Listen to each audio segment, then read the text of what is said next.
La vie devant soi sur Europe 1. Isabelle Quenat. Et Anne Cazobon qui a décidé aujourd'hui de lutter contre les températures polaires et de réchauffer en nous ou de rallumer en nous le feu intérieur. Oui, c'est mon côté scout. Vous savez, la devise des scouts, c'est tout temps, tout terrain, tout prêt.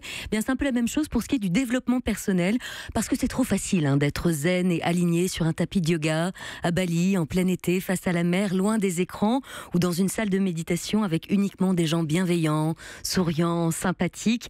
Beaucoup moins par moins 7 degrés, avec des collègues tout autant névrosés les uns que les autres, en manque total de vacances et d'heures de sommeil. Mais c'est là, mes petits cocos, qu'on voit les vrais, ceux qui veulent vraiment vivre le développement personnel au quotidien et changer d'esprit pour changer de vie. C'est donc le temps de s'occuper de notre feu intérieur et pas du tout d'aller chercher à l'extérieur ce qui nous manquerait, puisqu'au fond, vous le savez bien, c'est à l'intérieur de toute façon que ça se passe. Sauf que depuis quelque temps, vous l'avez peut-être un peu délaissé, ce feu-là. Vous l'avez oublié en plein courant d'air ou sous des trompes d'eau.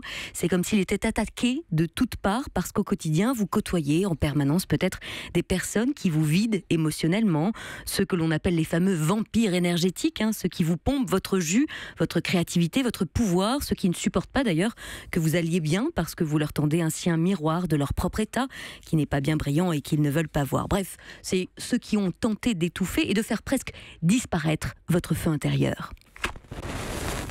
Mais c'était peine perdue. Alors c'est sûr, il est évidemment plus facile d'entretenir un feu qui brûle déjà bien. Il suffit simplement de remettre une petite bûche de temps en temps et de laisser faire la vie. Sauf que s'il ne vous reste qu'une toute petite étincelle, la tactique va être bien différente. Il va falloir chérir cette ultime lueur et la couvrir de petites brindilles. Peut-être y ajouter d'ailleurs une poignée d'herbes sèches plutôt que de lui vider dessus une quinzaine de bûches et vraiment alors s'auto-saborder. Oui, le froid vous invite à faire ce que vous ne prenez jamais le temps de faire, prendre du temps pour vous, justement, rien que pour vous.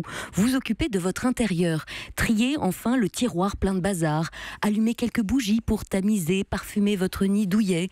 Vous préparez une ambiance de cocon. Vous plongez peut-être dans des magazines, des livres qui vous font du bien, qui vous parlent de développement personnel, parce que personne n'a envie, en plus de se geler, de se nourrir l'esprit d'infos glaciales en continu, qui, comme les températures, vous tirent vers le bas.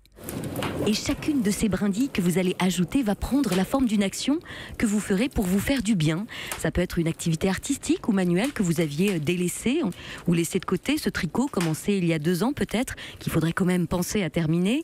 Cette boîte d'aquarelle offerte pour Noël il y a 2 mois et que vous n'avez toujours pas déballé.